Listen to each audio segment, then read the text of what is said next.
আমি এখন জিরাফের ঘরের মধ্যে প্রবেশ করছি। এই দেখুন একদম কাছাকাছি চলে এসেছে। ওয়াও, এই রক পাইথনটা দেখুন কি দারুণ লাগছে। দেখুন আরো একটা পাইথন রয়েছে। ওয়াও, দেখতে পাচ্ছেন একদম কাছে চলে এসেছে। প্রচুর প্রচুর ভিড় জমে। এই যে 230 নাম্বার বাস, এই বাসগুলো আপনারা শিয়ালদা থেকে এলে ডাইরেক্ট এই বাসগুলো চিড়িয়াখানার সামনে এসে আপনাদেরকে নামাবে। শিয়ালদা এবং এসপ্ল্যানেড থেকে 230 এবং 260 নম্বর বাস আসে, এবং হাওড়া, যাদবপুর, বালিগঞ্জ কোন দিক থেকে কোন বাস আসে তার নাম্বার আমি ভিডিওর ডেসক্রিপশন বক্সে দিয়ে দিলাম। এছাড়াও আপনারা যদি মেট্রো করে আসতে চান তাহলে এর নিয়ারেস্ট মেট্রো স্টেশন হলো রবীন্দ্র সদন মেট্রো স্টেশন। এছাড়াও আপনারা যদি প্রাইভেট কার অথবা বাইক নিয়ে আসতে চান তাহলে এখানে পার্কিংয়ের সুব্যবস্থা রয়েছে। 4 হুইলার পার্কিংয়ের জন্য সারাদিনের জন্য 100 টাকা এবং 2 হুইলার সারাদিনের জন্য পার্কিং চার্জ রয়েছে 50 টাকা। এখানে সরাসরি আপনারা স্ক্যান করে অনলাইনে টিকিট করে নিতে পারেন। এখান থেকে ভিতরে এন্ট্রি করতে হবে। এখানে আপনারা চিড়িয়াখানা একটা সম্পূর্ণ ম্যাপ দেখতে পাবেন। আপনারা যদি এই ম্যাপটা একবার ভালো করে দেখে নেন তাহলে কোন পশু কোথায় রয়েছে সব কিছু দেখতে আপনাদের সুবিধা হবে। দেখতে পাচ্ছেন এখানে সম্পূর্ণ চিড়িয়াখানার একটা ম্যাপ দেওয়া রয়েছে, আর এখানে কোন পশু কতটা ডিস্টেন্সে রয়েছে। আপনারা যদি এদিক থেকে শুরু করতে পারেন অথবা রাইট সাইড থেকে শুরু করতে পারেন। আপনারা যদি রাইট সাইড থেকে শুরু করেন তাহলে এগুলো দেখতে পাবেন, আর যদি লেফট সাইড থেকে শুরু করেন তাহলে এগুলো দেখতে পাবেন। চলুন রাইট সাইড থেকে শুরু করছি আর এটা শেষ করবো এদিক থেকে। এই আলিপুর জু খোলা থাকে সকাল 9টা থেকে সন্ধ্যা 5টা পর্যন্ত, আর টিকিট কাউন্টারের ক্লোজিং টাইম রয়েছে বিকাল 4:30 এবং প্রত্যেক বৃহস্পতিবার করে বন্ধ থাকে। এটা হলো কলকাতা আলিপুর জুয়ের অফ ডে, কিন্তু যদি কোনো ওকেশান ডে পড়ে, যেমন 1 জানুয়ারি, 25 ডিসেম্বর, এরকম কোনো ওকেশান ডে পড়ে, যদি সেই ডেতে বৃহস্পতিবার পড়ে তো ওপেন থাকবে। এবং এই যে সামনে আসছে 1 জানুয়ারি, 1 জানুয়ারিও বৃহস্পতিবার পড়ছে, তো এই জন্য করে বলছি সবাই চলে আসুন। 1 জানুয়ারি বৃহস্পতিবার কলকাতা আলিপুর জু খোলা থাকবে, এবং এই মাসের 31 তারিখ পর্যন্ত, অর্থাৎ জানুয়ারি মাসের 31 তারিখ পর্যন্ত কলকাতা জু খোলা থাকবে। পেয়ে গেলাম বিভিন্ন জাতের ম্যাকাও। দেখতে পাচ্ছেন এখানে প্রচুর ধরনের ম্যাকাও রয়েছে। এইদিকে রয়েছে ম্যাকাও, আর এদিকে দেখতে পাচ্ছেন পোস্টার দেওয়া রয়েছে, অর্থাৎ এই দিকটা বরাবর আমরা যদি সোজা চলে যাই তাহলে আমরা জিরাফের ঘর দেখতে পাবো। আর তার আগে এখানে কি আছে দেখে নিই আমরা। এখানে বিভিন্ন প্রজাতির বক রয়েছে, দেখতে পাচ্ছেন খুবই সুন্দর লাগছে কিন্তু জায়গাটা। আর দেখতে পাচ্ছেন ভিতরে আপনারা আশা করছি। ওয়াও, উড়ে যাচ্ছে দেখুন কি দারুণ লাগছে। দেখুন বাইরেটা একদম খাঁচা দিয়ে ঘেরা রয়েছে, এই দুটো একদম কাছে রয়েছে, কতটা বড় সাইজের দেখুন। ফুলের সম্পর্কে এখানে ডিটেলস দেওয়া রয়েছে, আপনারা চাইলে দেখে নিতে পারেন। এখানে রয়েছে রয়্যাল বেঙ্গল টাইগারের খাঁচাটা, অনেকটা দূরে রয়েছে দেখতে পাচ্ছেন। এখান থেকে হয়তো ঠিকভাবে স্পষ্ট দেখা যাচ্ছে না, একটা দূর রয়েছে, একদম প্রাচীরের শেষ প্রান্তে রয়েছে, তাই এখান থেকে হয়তো আপনারা স্পষ্ট বুঝতে পারছেন না। Welcome to giraffe world. আমি এখন জিরাফের ঘরের মধ্যে প্রবেশ করছি। দেখতে পাচ্ছেন এই রাস্তাটা সোজা চলে গিয়েছে জিরাফ যেখানে আছে সেখানে।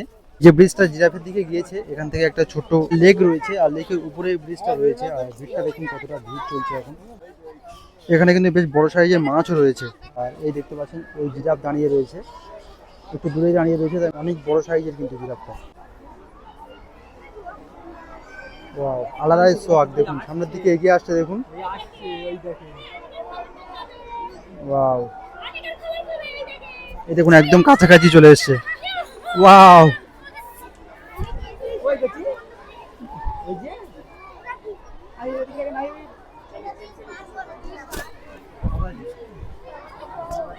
আর বাইরে জাস্ট ভিড়টা দেখুন, কত ভিড় জমে আছে দেখুন বাইরে। ওই দিকের কক্ষে ছিলাম, আর এখন দেখতে পাচ্ছেন এদিকে আরো বেশ কয়েকটা ছোট ছোট জিরাফ রয়েছে। এখানে বেশ 4-5টা জিরাফ রয়েছে, আরো বেশি হবে। দেখুন এই কাছাকাছি আসছে।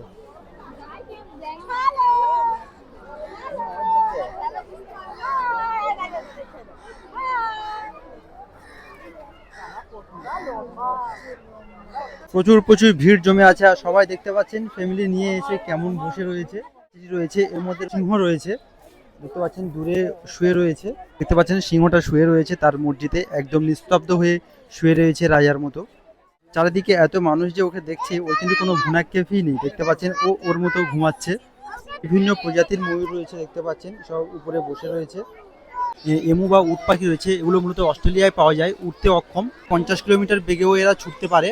প্রধান খাদ্য হলো বিভিন্ন ধরনের উদ্ভিদ এবং পোকামাকড়। 15 থেকে 25টি ডিম পাড়ে এবং 56 দিন ধরে ডিমে তা দেয়। সদ্যজাত যে ইমু পাখিগুলো হয় সেগুলো কিন্তু লালন পালন এবং বড় করার দায়িত্ব থাকে পুরুষ ইমু পাখির উপরে। কতটা বড় সাইজের দেখুন জাস্ট। আমি যেদিকে ইমু বা উট পাখি দেখালাম তার ঠিক অপোজিট সাইডে রয়েছে এদিকে জলহস্তী। চলুন জলহস্তিটা এবার আপনাদেরকে দেখিয়ে আনি। জলহস্তী দেখার জায়গাটায় ভিড়টা দেখুন জাস্ট কতটা। এই দেখুন এই রয়েছে জলহস্তী, আর জলহস্তী যেটা গাছ জলের মধ্যে ডুবে রয়েছে, হালকা হালকা দেখা যাচ্ছে, দেখতে পাচ্ছেন কেমনভাবে জলে শুয়ে আছে দেখুন, আর ধীরে ধীরে মাঝে মধ্যে নিঃশ্বাস ফেলছে।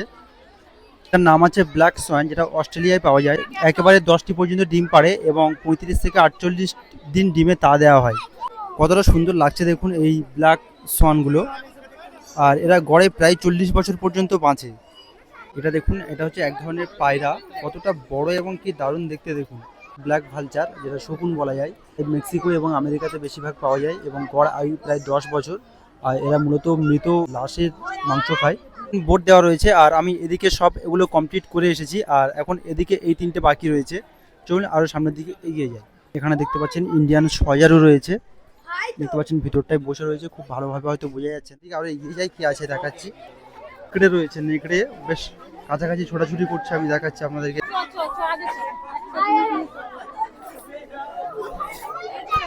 দেখুন ভিতরে দুজন কিরকম ছোটাছুটি করছে দেখুন নেকড়ে, একদম কাছ থেকে দেখুন। পরে এদিকে রয়েছে হাইনা, দেখতে পাচ্ছেন হাইনা এখানে কিন্তু শুয়ে রয়েছে, এই দেখুন হাইনা ভিতরে শুয়ে রয়েছে। আর এদিকে বাইরেও একটা রয়েছে, ওদিকে একজন ঘোরাঘুরি করছে, দেখতে পাচ্ছেন।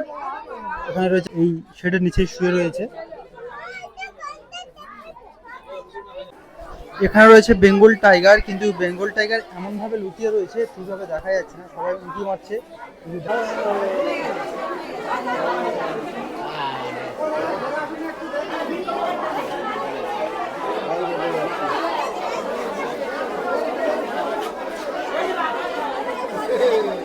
দেখুন এখানে বাঘমশাই ঘুমাচ্ছে, এখানে শুয়ে রয়েছে, আর ওখানে একজন পায়চারি করছে, ওটা আমি আপনাদেরকে দেখাচ্ছি।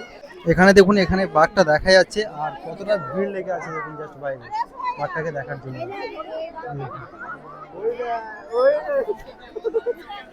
এর ভিতরে পায়চারি করছে, আর এটা দেখার জন্য এখানে কিন্তু দর্শকদের ভিড় জমে আছে প্রচুর।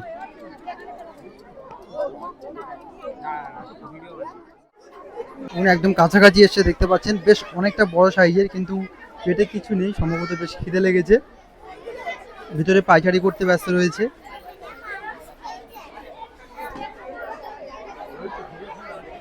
এখানে বিস্তারিত লেখা রয়েছে, আপনারা এটা একবার পড়ে নিতে পারেন। এখানে দেখতে পাচ্ছেন এখানে জাগুয়ার রয়েছে, যা দক্ষিণ আমেরিকার বৃহত্তম এবং বাঘ ও সিংহের পরে তৃতীয় বৃহত্তম বিড়াল জাতীয় প্রাণী। জাগুয়ার এখন তার নিজের মসজিদের ভিতরে পায়চারি করছে, আর একদম ওই কর্নারটায় রয়েছে, আশা করছি আপনারা দেখতে পাচ্ছেন। আর এগুলো 2 বছরের পর থেকে প্রজননক্ষম হয় এবং প্রায় 1 থেকে 4টি বাচ্চা প্রসব করে। হ্যাঁ রয়েছে চিতাবাঘ, কিন্তু দেখতে পাচ্ছেন এতটাই ভিড় রয়েছে যে দেখানোর মতো সিচুয়েশন নেই। এই দেখতে পাচ্ছেন কাছাকাছি রয়েছে, তাই দেখানো যাচ্ছে। এই দেখুন এই রয়েছে চিতাবাঘ, এই দেখুন এই চিতাবাঘ ওখানে গাছের তলায় বসে আছে, এখানে গা ঘষছে, দেখতে পাচ্ছেন এই চিতাবাঘ সমগ্র ভারত জুড়ে পাওয়া যায়, আর গভীর এবং অগভীরযুক্ত জঙ্গল এবং পর্বতে 2 জায়গায় এগুলো বসবাস করে। সাধারণত 98 থেকে 105 দিন গর্ভকালের পর 1টি থেকে 4টি বাচ্চা প্রসব করতে পারে এরা। ভারতীয় বন্যপ্রাণ আইন 1972 দ্বারা সুরক্ষিত করা হয়েছে একে। দেখতে পাচ্ছেন বেশ অনেকটা বড় সাইজে রয়েছে কিন্তু।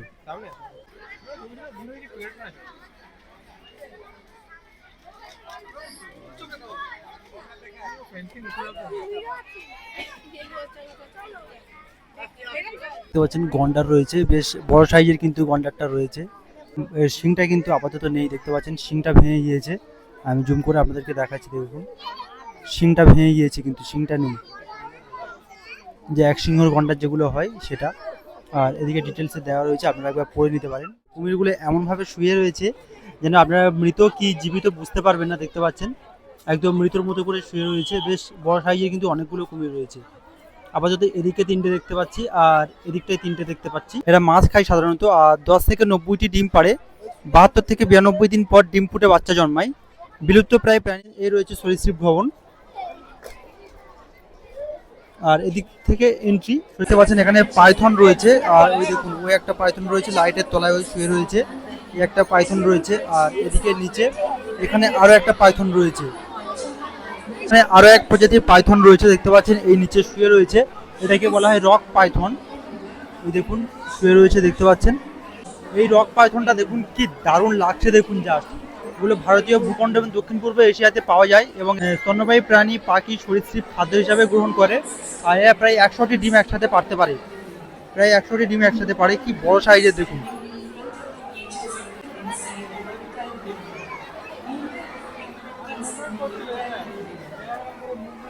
এটা দেখুন, এটা হচ্ছে ইয়েলো অ্যানাকোন্ডা। দেখতে পাচ্ছেন অ্যানাকোন্ডাটা ওখানে বেশ জড়িয়ে শুয়ে রয়েছে। এটা হলো ইয়েলো প্রজাতির অ্যানাকোন্ডা। এখানে আরো একটা প্রজাতির পাইথন রয়েছে, যেটাকে বলা হয় রেটিকুলেটেড পাইথন। দেখতে পাচ্ছেন ভিতরে খুব বড় ধরনের একটা পাইথন শুয়ে রয়েছে, রেটিকুলেটেড পাইথন। আর আমি হরিণের দিকে চলে এলাম। দেখতে পাচ্ছেন কুমিরের পরেই যে হরিণের কক্ষ রয়েছে, এদিকে দেখতে পাচ্ছেন ভিতরে হরিণ ঘুরে বেড়াচ্ছে। এদিকে দুটো রয়েছে, এই একটা রয়েছে, আর ওদিকে আরো দুটো রয়েছে। দেখতে পাচ্ছেন বেশ অনেকগুলো হরিণ রয়েছে। এগুলো মূলত মণিপুরি নাচিনী হরিণ বলা হয়। দেখতে পাচ্ছেন ভিতরে রয়েছে। জলে ভাসমান এক প্রকার বিশেষ জঙ্গলে থাকে এরা, যাকে ফুমড়ি বলা হয়। এরা সেই ফুমড়িতে থাকে। এরা মূলত শাকাহারী। আর এদের যে শিং দেখতে পাচ্ছেন, বেশ বড় বড় যে শিং দেখতে পাচ্ছেন, এদের শিং প্রায় প্রতি বছর পড়ে যায় এবং পুনরায় শিং গজাতে থাকে। সাধারণত 8 মাস গর্ভকালের পর একটি সন্তান প্রসব করে। এখানে যে হরিণগুলো রয়েছে কাকর হরিণ। আমি ওই সাইড থেকে যে শুরু করেছিলাম, ওখান থেকে পুরো একদম যে পুরো রাউন্ডটা দেখতে পাচ্ছেন, এগুলো সব বিভিন্ন আলাদা আলাদা প্রজাতির সব হরিণের কাউন্টার এগুলো। আর এখন আমি দাঁড়িয়ে আছি, এদিকে রয়েছে কাকর হরিণ আর এদিকে রয়েছে চিতল হরিণ। এখানে দেখতে পাচ্ছেন ক্যাঙ্গারু রয়েছে, আর ওই দেখতে পাচ্ছেন দূরে দুটো ক্যাঙ্গারু রয়েছে। এই বাইরে এখানে একটা রয়েছে, আর ওই ভিতরের দিকে আরো একটা রয়েছে। ওয়াও ওয়াও, দেখুন লাফিয়ে লাফিয়ে যাচ্ছে, কি দারুণ লাগছে দেখুন। পাখিগুলো কতটা বড় সাইজে দেখুন। এরা উঠতে অক্ষম এবং এদের আফ্রিকায় পাওয়া যায়। 5 থেকে 50টি পাখি একসাথে থাকে। এরা ঘন্টায় প্রায় 45 কিলোমিটার বেগে ছুটতে পারে এবং এদের ডিম সব থেকে বড় হয়। 35 থেকে 45 দিন ডিমে তা দিতে সময় লাগে এদের।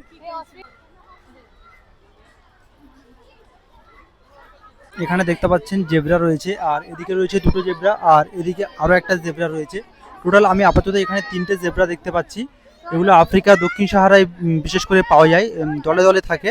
প্রতিটি জেব্রার গায়ে যে আমরা কালো কালো সাদা ডোরাকাটা দাগ দেখতে পাই, সেগুলো কিন্তু পরস্পর একে অপরের থেকে কিন্তু আলাদা। রয়েছে হিমালয়ের কালো ভাল্লুক, কেমন ভাবে তাকিয়ে আছে দেখুন। এদিকে আরো একটা রয়েছে, আর এর তো মুখটা টোটালি দেখাই যাচ্ছে না। এখানে এত চুল রয়েছে, মুখটা দেখা যাচ্ছে না ভালো করে। একদম অন্ধকার দেখতে পাচ্ছেন এখানে, কারণ যেহেতু রাত্রে যে নিশাচর প্রাণীগুলো হয় তাদের বাসস্থান এগুলো আর্টিফিশিয়াল তাদের বাসস্থান করে রেখেছে, তাই ভিতরটা তো অবশ্যই অন্ধকার হবে। এখানে সজারু রয়েছে এবং সেই সম্পর্কে বিস্তারিত এখানে দেওয়া রয়েছে, আপনারা চাইলে এগুলো একবার পড়ে নিতে পারেন। আর ভিতরে দেখতে পাচ্ছেন সজারু রয়েছে, যেগুলো মূলত নিশাচর প্রাণী। এখানে দেখতে পাচ্ছেন লজ্জাবতী বানর, আর লজ্জাবতীকে তার কারণ দেখো, এত বড় গাছ করে দেওয়া রয়েছে আর ওই উপরে বসে রয়েছে দেখতে পাচ্ছেন। আর এই জন্য এর নাম হচ্ছে লজ্জাবতী বানর। লজ্জা পেয়ে দেখতে পাচ্ছেন কত উপরে গিয়ে বসে রয়েছে। রয়েছে বন রুই, দেখতে পাচ্ছেন এই রয়েছে বন রুই, আর ভিতরে ওই যে কক্ষটা করা রয়েছে ওখানে বসে রয়েছে। তারপরে আমি চলে আসলাম শিম্পাঞ্জির ঘরের কাছে। তো দেখতে পাচ্ছি শিম্পাঞ্জিটা বেরুচ্ছে আর অনেকটা দূরে আছে। কাছাকাছি আসলে দেখাবো কতটা বড় এবং খেলা দেখায় কি না। দেখতে পাচ্ছ আস্তে আস্তে আসছে কাছে। কাছে এলে তো খুব খুশি হব। দেখতে পাচ্ছ। আর যেহেতু এটা আমার লাস্ট দেখার জিনিস ছিল, এই শিম্পাঞ্জি দেখার পরে আমি আবার বেরিয়ে যাব, যেহেতু সন্ধ্যার কাছাকাছি হয়ে এসছে। শিম্পাঞ্জিটা দেখতে পাচ্ছ ধীর গতিতে আস্তে আস্তে আমার দিকে এগিয়ে আসছে। ওয়াও, দূর থেকে মনে হচ্ছিল যে অনেকটা ছোট, কিন্তু কাছে আসার পরে মনে হলো না অনেকটাই বড়। আর ও যেখান থেকে খেলা দেখায় আর কি তার উপরে উঠেছে। তো আমি এবার বেরিয়ে যাব, এক্সিট গেটের দিকে যাব। তো কেমন লাগলো ব্লগটি অবশ্যই কমেন্ট করে জানাবে। দেখা হচ্ছে নেক্সট ব্লগে। টাটা।